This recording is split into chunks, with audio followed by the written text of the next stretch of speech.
नागेश्वर ज्योतिर्लिंग। नागेश्वर ज्योतिर्लिंग के संबंध में एक कथा प्रसिद्ध है। कथा के अनुसार एक धर्म कर्म में विश्वास करने वाला व्यापारी था। भगवान शिव में उसकी अनन्य भक्ति थी। व्यापारिक कार्यों में व्यस्त रहने के बाद भी वह जो समय बचता उसे आराधना, पूजन और ध्यान में लगाता था। उसकी इस भक्ति से एक दारुक नाम का राक्षस नाराज हो गया। राक्षस प्रवृत्ति का होने के कारण उसे भगवान शिव जरा भी अच्छे नहीं लगते थे। वह राक्षस सदा ही ऐसे अवसर की तलाश में रहता था कि वह किस तरह व्यापारी की भक्ति में बाधा पहुंचा सके।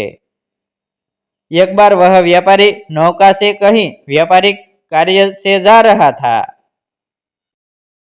उस राक्षस ने यह देख लिया और उसने अवसर पाकर नौका पर आक्रमण कर दिया और नौका के यात्रियों को राजधानी में ले जाकर कैद कर लिया।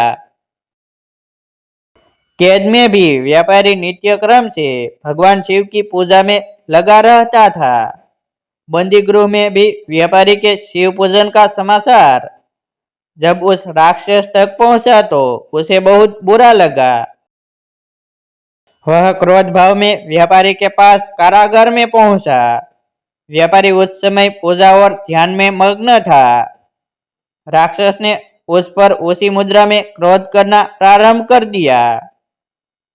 राक्षस के क्रोध का कोई प्रभाव जब व्यापारी पर नहीं हुआ तो राक्षस ने अपने अनुचरों से कहा कि वे व्यापारी को मार डाले। यह आदेश भी व्यापारी को विचलित न कर सके।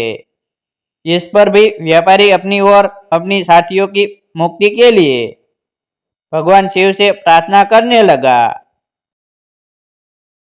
उसकी भक्ति से प्रसन्न होकर भगवान शिव उसी कारागार में एक ज्योतिर्लिंग रूप में प्रकट हुए और व्यापारी को पाशुपात अस्त्र स्वयं की रक्षा करने के लिए दिया।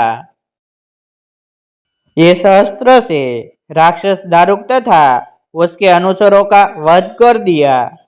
उसी समय से भगवान शिव के इस ज्योतिर्लिंग का नाम नागेश्वर के नाम से प्रसिद्ध हुआ। शिव पुराण का अगला भाग देखने के लिए हमारे YouTube चैनल सब्सक्राइब करें।